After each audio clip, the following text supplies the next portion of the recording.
Nasution? Jawab! Mana?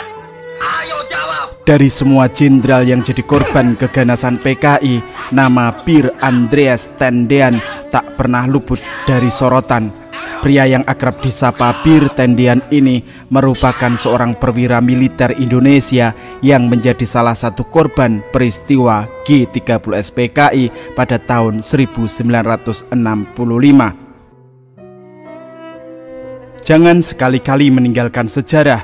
Sebagai generasi muda penerus bangsa, mari belajar dari sejarah bangsa kita, agar kesalahan-kesalahan yang telah terjadi tidak terulang kembali, agar semangat perjuangan para pahlawan bisa kita tiru, agar nilai kebangsaan kita semakin tumbuh berkembang, sehingga kita bisa mengisi kemerdekaan dengan kegiatan yang positif.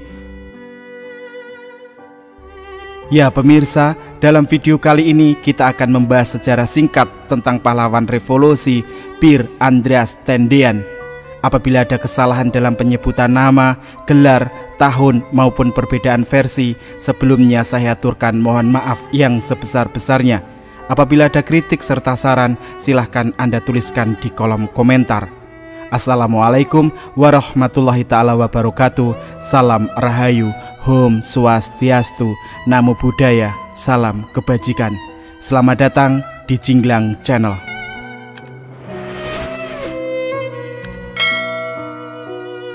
Segera kembali dan laporkan pada Pak Umar bahwa saya segera ke Kostrad dan mengambil komando. Lahir di Batavia 21 Februari 1939 dengan nama lengkap Pir Andreas Tendean. Pir berasal dari keluarga ras campuran. Ayahnya Aurelius Lambert Tendean, orang Minahasa. Beliau adalah seorang dokter yang bertugas berpindah-pindah seperti di Jakarta, Tasikmalaya, Cisarua, Magelang, dan Semarang. Sedangkan sang ibu yaitu Maria Elizabeth Cornet, perempuan berdarah Prancis Kaukasian. Pir anak kedua dari 3 bersaudara dan merupakan anak lelaki satu-satunya di tengah keluarga Tendean. Karena mengikuti orang tuanya yang kerjaannya berpindah-pindah, maka Pir pun hidupnya juga berpindah-pindah. Pir mengenyam pendidikan dasar di Sekolah Rakyat Boton Magelang pada tahun 1945. Kemudian melanjutkan pendidikan di tingkat SMP Negeri 1 Semarang pada tahun 1952. Selepas lulus SMP masuk di SMA Semarang pada tahun 1955. Sejak di sekolah, Pir sangat bercita-cita ingin masuk dalam Akademi Militer Nasional. Namun orang tuanya menginginkannya untuk menjadi seorang dokter seperti ayahnya atau seorang insinyur.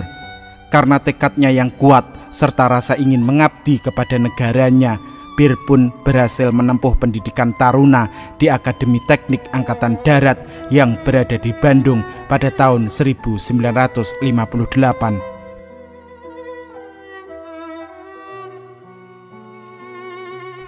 Pir Tendean menyimpan kisah pilu hubungan asmaranya bersama seorang gadis asal Medan bernama Rukmini.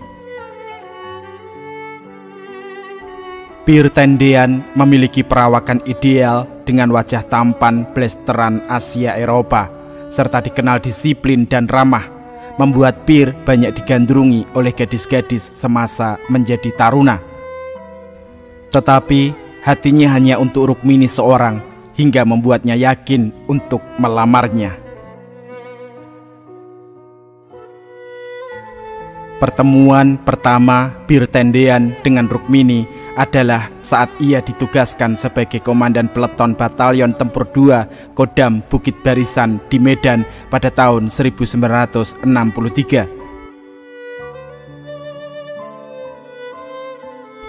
Saat itu, Pir Tendean diajak sahabatnya untuk bertandang ke rumah Caimin. Sebenarnya Pir saat itu tidak mau karena dia fokus sama karirnya. Tapi karena kedua sahabatnya itu terus memaksa, dan Pir pun gak enak karena tiap kali diajak selalu gak mau. Akhirnya ketika itu Pir pun menyanggupinya untuk bermain ke rumah Rukmini. Lalu disinilah akhirnya Pir pertama kalinya bertemu dengan Rukmini yang merupakan anak dari Caimin.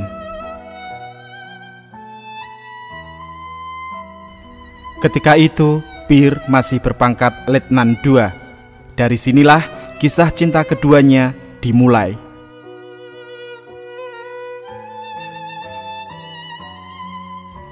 Ketika itu, awalnya Pir tak tertarik soal urusan hati karena ia ingin fokus pada tugasnya di batalion. Tetapi sikap Rukmini yang lemah lembut, pemalu, serta penuh dengan tutur kata yang sopan akhirnya membuat Pir pun jatuh hati kepadanya. Bagai gayung bersambut, Rukmini ternyata juga jatuh hati pada Pir. Bukan karena ketampanannya semata, tapi sikap humoris dan kecerdasan yang membuatnya kagum dengan sosok Pir. Saat itu, Rukmini masih duduk di bangku SMA. Usia keduanya memang terpaut cukup jauh. Pir 8 tahun lebih tua dari Rukmini. Perkenalan keduanya ini hasil comblangan dua sahabat Pir, yaitu Satrio Wibowo dan Sutiono Hadi. Keduanya menjalani hubungan asmara, walau sempat terganjal restu dari orang tua karena beda agama. Hubungan yang dijalani oleh Pir dan Rukmini tidaklah mudah. Keduanya harus rela menjalin hubungan jarak jauh karena Pir tak lama berdinas di Medan.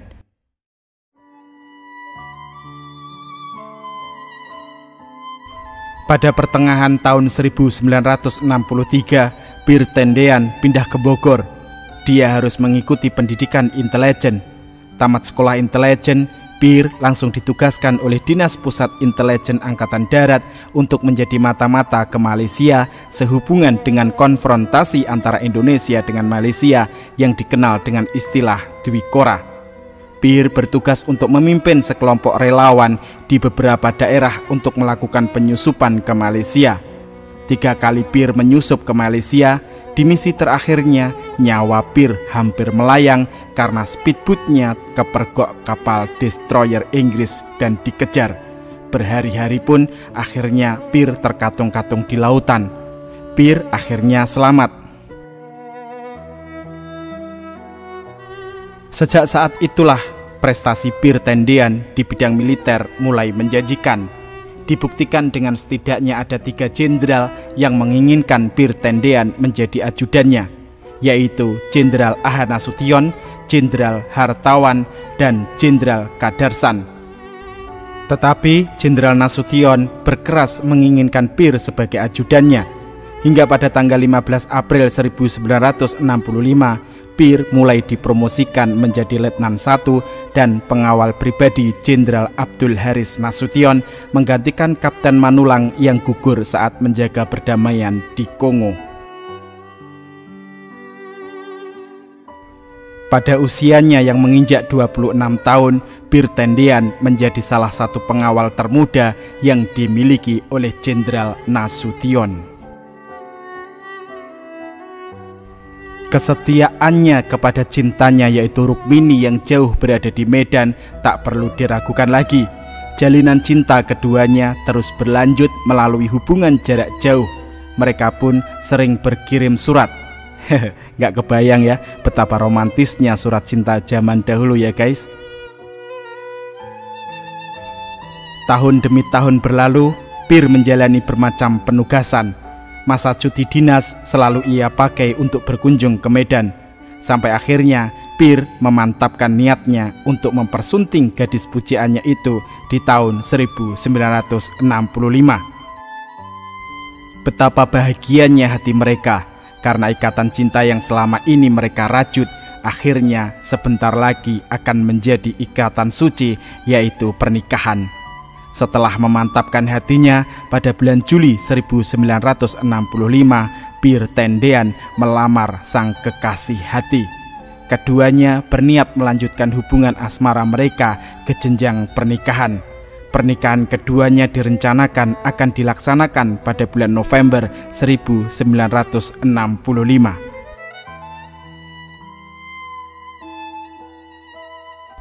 Keseriusan Pir untuk menikahi kekasihnya bukan main-main. Bahkan demi mempersiapkan hidup bersama Rukmini, Pir rutin mencari informasi rumah kontrakan di sekitaran Menteng untuk ia tempati bersama Rukmini jika sudah menikah kelak. Tetapi rencana pernikahan keduanya itu harus terkubur dalam-dalam.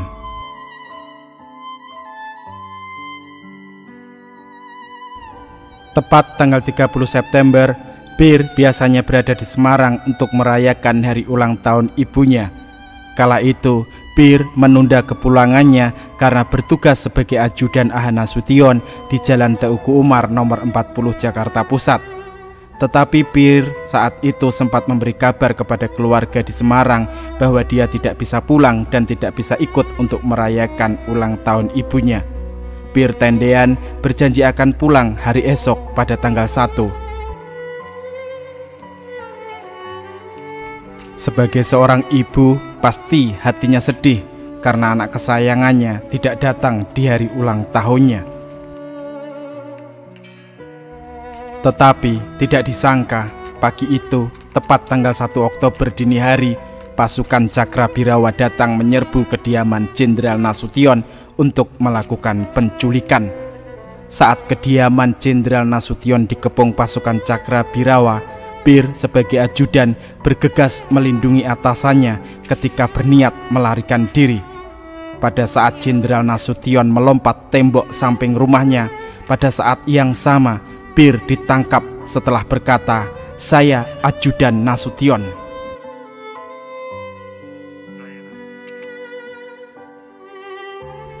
Pasukan Cakrabirawa pada saat itu merupakan gabungan dari beberapa batalyon yang belum lama ditugaskan di Jakarta.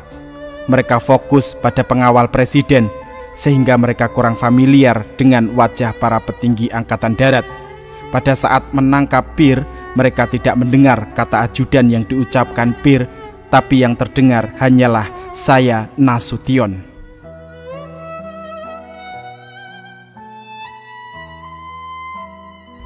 Ketika itu, anggota Cakrabirawa terdiri dari 2 grup. Grup pertama berada di rumah utama, sempat bingung sudah tertangkapnya Jenderal Nasution oleh grup 2 di pavilion.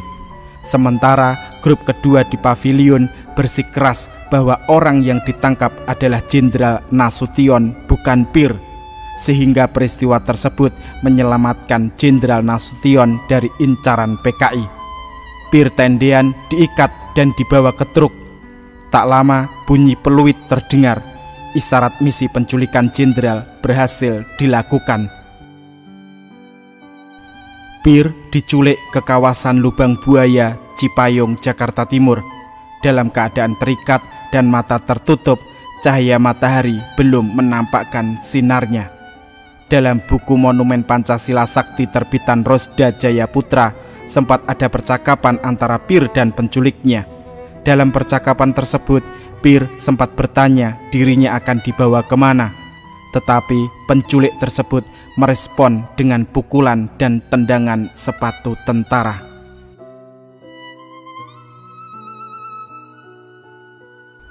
Tepat pada tanggal 1 Oktober 1965, truk yang membawa Pir Tendean tiba antara pukul 5 pagi dan 6 pagi.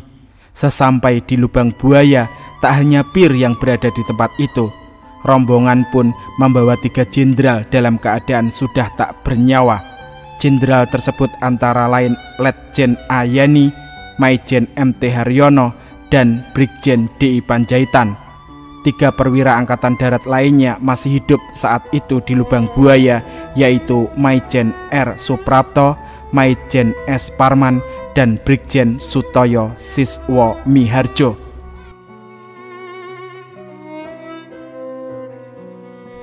Kekhawatiran sang ibu mulai terjadi ketika ia menunggu kepulangan Pir Tendean di depan rumah selama beberapa hari.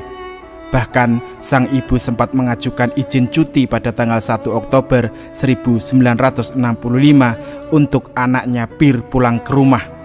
Tetapi tetap saja Pir tak kunjung pulang. Sebelum kejadian berdarah itu, Pir sempat mengirim surat kepada keluarga jika ia tidak bisa pulang saat perayaan hari ulang tahun ibunya karena dalam keadaan dinas. Ia berjanji akan mengucapkan selamat ulang tahun kepada ibunya lewat telepon. Hingga pada akhirnya 5 Oktober 1965, pemerintah mengirim pesawat untuk menjemput keluarga Pir Tendean di Semarang.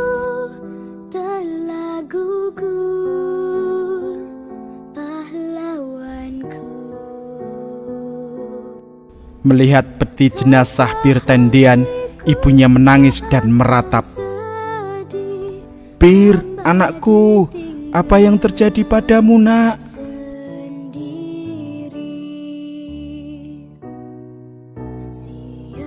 Setelah kematian Pir, ibunya kerap mengunjungi makamnya.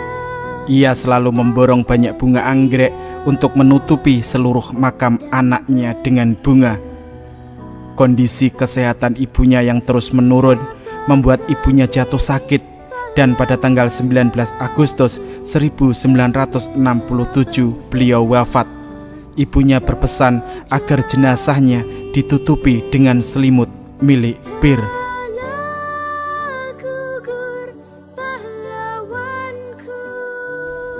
Dua bulan menjelang pernikahan yang sudah direncanakan Pir Tendean dengan Rukmini harus kandas akibat peristiwa itu.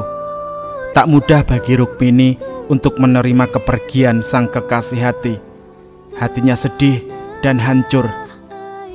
Setelah kepergian Pir, butuh waktu 5 tahun bagi Rukmini untuk memulihkan perasaannya.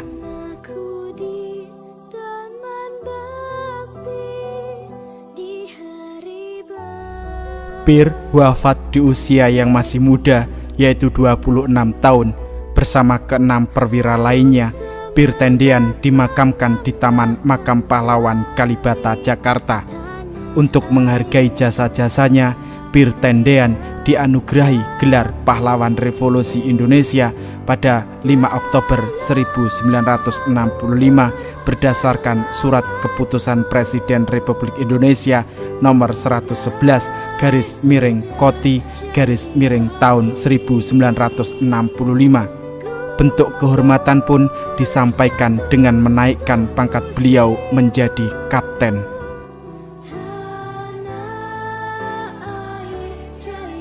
Demikianlah sejarah singkat tentang salah satu pahlawan revolusi, Pir Tendean.